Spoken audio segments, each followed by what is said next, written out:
Las consecuencias que puede tener la hipocalemia afectan fundamentalmente a la función muscular, a todo tipo de músculos. En el músculo esquelético se presentarán calambres, debilidad muscular, hiporreflexia y finalmente parálisis. En el músculo liso intestinal va a disminuir la contractilidad y se puede llegar a un hilo paralítico. Por esta razón, entre los signos físicos que presentan estos pacientes se ve una disminución de los ruidos hidroaéreos por menor actividad del músculo del intestino. El músculo del corazón, el miocardio, también puede verse afectado por la hipocalemia y pueden producirse arritmias y hasta paro cardíaco, aunque es más frecuente el paro cardíaco por hipercalemia que. Veamos cómo sería el mecanismo de producción de esta debilidad muscular, en este caso por el músculo liso intestinal. Vamos a suponer un potencial de reposo de menos 80 milivoltios que luego de una depolarización al sobrepasar el potencial umbral se va a generar un potencial de acción. Vale decir, depolarización seguida de repolarización. Y después sigue otro ciclo.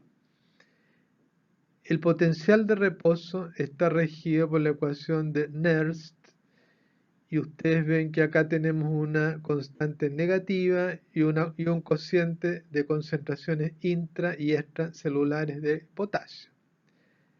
Si estamos frente a una hipocalemia, el denominador va a ser más bajo y por lo tanto este valor del potencial de reposo se va a hacer más negativo. Va a haber una hiperpolarización y en esas condiciones va a ser más difícil llegar a sobrepasar el potencial umbral como para generar un potencial de acción. Por el contrario, en la hipercalemia vamos a quedar muy cerca o podemos incluso sobrepasar el valor del potencial umbral y ahí no vamos a tener problema con la depolarización, pero sí lo vamos a tener con la repolarización. Por lo tanto, la actividad muscular va a disminuir tanto en los estados de hiper como de hipocalemia.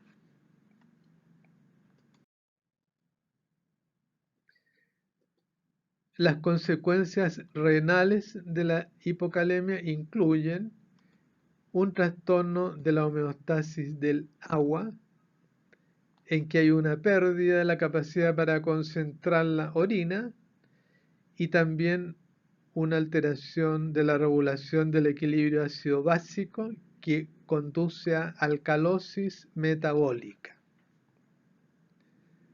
Veamos cómo se ha logrado estudiar estas consecuencias. Se tomó un grupo de ratas y fueron sometidas a una dieta libre de potasio y al graficar la ingesta de agua en el tiempo se ve que desde que se inició el tratamiento con una dieta libre de potasio comenzó a aumentar la ingesta de agua, que es la curva que tiene los círculos blancos. Aparte de eso, aumentó también la excreción urinaria. El flujo urinario fue aumentando desde la instalación de esta dieta libre de potasio. Y en tercer lugar, la osmolaridad de la orina fue disminuyendo. ¿Qué es lo que nos está indicando esto? Que hay una mala capacidad del túbulo colector para reabsorber el agua. Una diabetes insípida nefrogénica. ¿Y a qué obedece esta diabetes insípida nefrogénica? Bueno, podríamos pensar que hay una deficiente expresión de las acuaporinas, de los canales de agua. Eso depende de la acción que tiene la vasopresina sobre los receptores B2 que causan el efecto hidroosmótico de la ADH. Y al producirse el acoplamiento de la hormona con el receptor, se activa la adenililciclasa y se produce AMP cíclico que actúa como mensajero intracelular, activando a la proteína quinasa A y a través de esta vía activando la expresión génica de las acuaporinas, pero también la translocación de acuaporina 2 desde las vesículas en las cuales se encuentran insertas hacia la membrana luminal por procesos de exocitosis. ¿Y cómo se termina este proceso? Se termina por la inactivación del AMP cíclico por la enzima fosfodiesterasa, enzima que lo convierte en AMP, con lo cual no tiene la habilidad para activar estos procesos. Aquí tenemos la expresión de la acuaporina 2, se vio el mensajero de la acuaporina a medida que transcurren los días desde la instalación de la dieta libre de potasio, y se ve que va disminuyendo la acuaporina 2 y después como que tiende a recuperarse en alguna medida, pero sigue baja.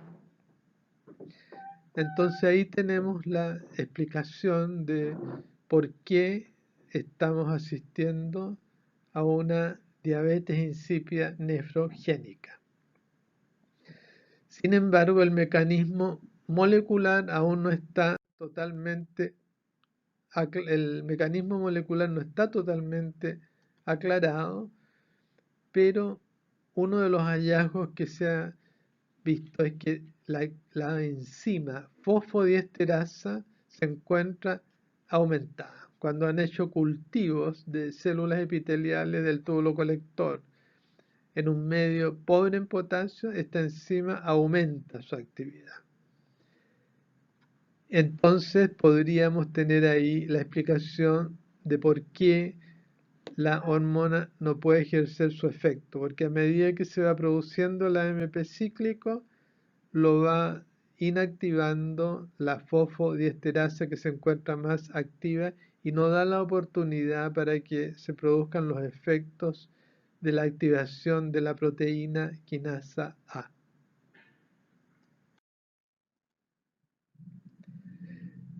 También se produce una alcalosis metabólica con aciduria paradójica cuando hay depleción de potasio. ¿Cómo ocurre esto? Bien, pensemos que si se produce una hipocalemia, para restituir el nivel plasmático de potasio, sale potasio desde la célula, pero este es intercambiado por protones que ingresan a la célula desde el líquido extracelular. Y eso genera una alcalosis, porque disminuye la concentración de protones. Dentro de la célula vamos a tener un pool celular de potasio disminuido, pero el de protones va a estar aumentado. Y si pensamos en las células del epitelio del túbulo renal, cuando intervenga aldosterona y se genere el lumen negativo, este va a ser contrarrestado preferentemente por la secreción de protones. Vale decir, la orina va a ser ácida, se va a producir una aciduria. Pero no es lógico que el riñón esté eliminando más protones cuando la sangre acusa una alcalosis. Por eso esta aciduria se llama aciduria paradójica y se debe a la depleción de potasio. El balance positivo de potasio se podría producir por un aumento de los ingresos a través de una administración oral o parenteral de drogas que contienen potasio, o bien transfusiones de sangre parcialmente hemolizada, pero el riñón, si funciona normalmente, puede excretar el excedente de una sobrecarga de potasio en este caso. El mayor problema surge cuando los egresos de potasio están disminuidos. Eso se da en la insuficiencia renal aguda, en la fase oligúrica, también en la enfermedad renal crónica y cuando hay déficit de actividad mineralocorticoidea, lo cual se produce, por ejemplo, en la enfermedad de Addison o cuando hay un hipoaldosteronismo hiporreninémico.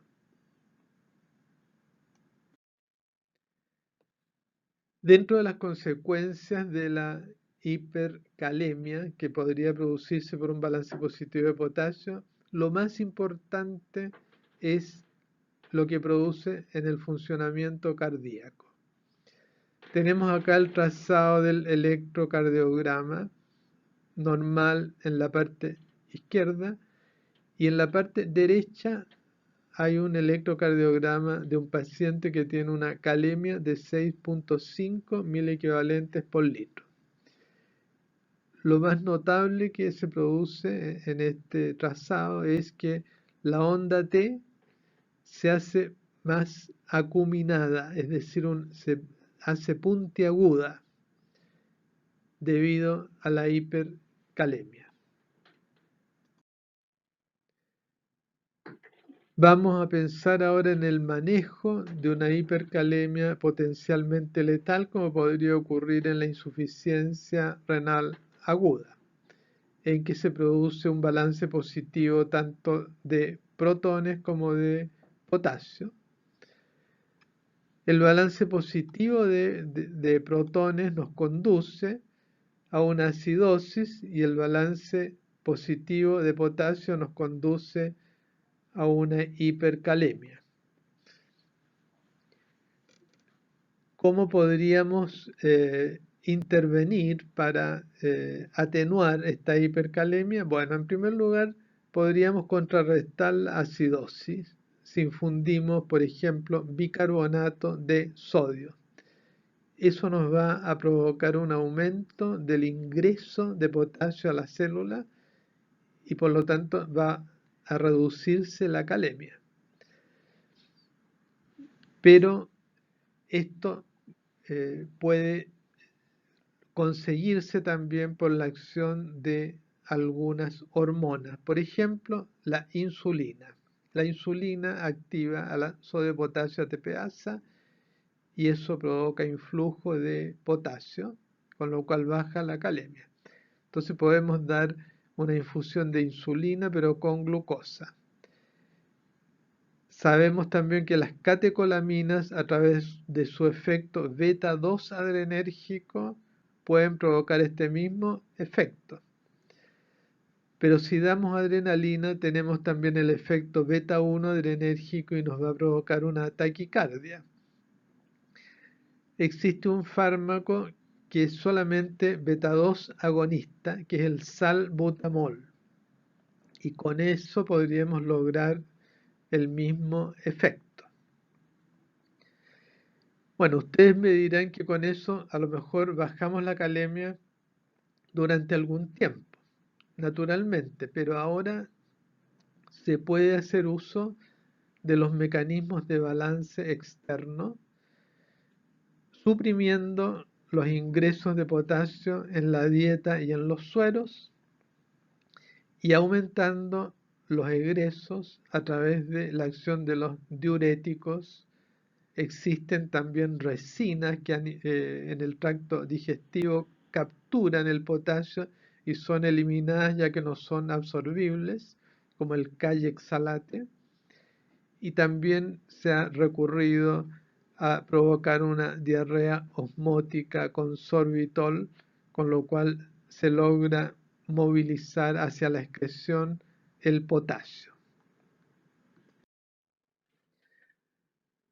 Entonces, resumiendo, tendríamos para enfrentar esta hipercalemia, bicarbonato de sodio para actuar sobre la distribución, también lo mismo con la ayuda de insulina más glucosa, salbutamol beta 2 agonista, adrenérgico, que actuaría en este caso también sobre la distribución, y luego nos queda la disminución de los ingresos y el aumento de los egresos a través de diuréticos, resina o sorbitol. Ahora, existe también un mecanismo de protección miocárdica sobre la base de aporte de calcio, ya que el aumento de la calcemia puede disminuir la acción cardiotóxica del aumento de la calemia. Podríamos administrar gluconato de calcio, con lo cual estamos protegiendo al miocardio. Entonces, resumiendo, lo importante del estudio de las alteraciones de la homeostasis del potasio es que todos los efectos se derivan de los cambios de la calemia, ya que la perfusión de todos los órganos determina un funcionamiento modificado por el nivel de potasio que está llegando a estos órganos. Por lo tanto, los esfuerzos deben ir dirigidos a tratar de normalizar este parámetro, modificando ya sea la distribución o el balance o también ambos componentes con la finalidad de corregir este parámetro y así prevenir las consecuencias de un desajuste que pueden llegar a ser letales.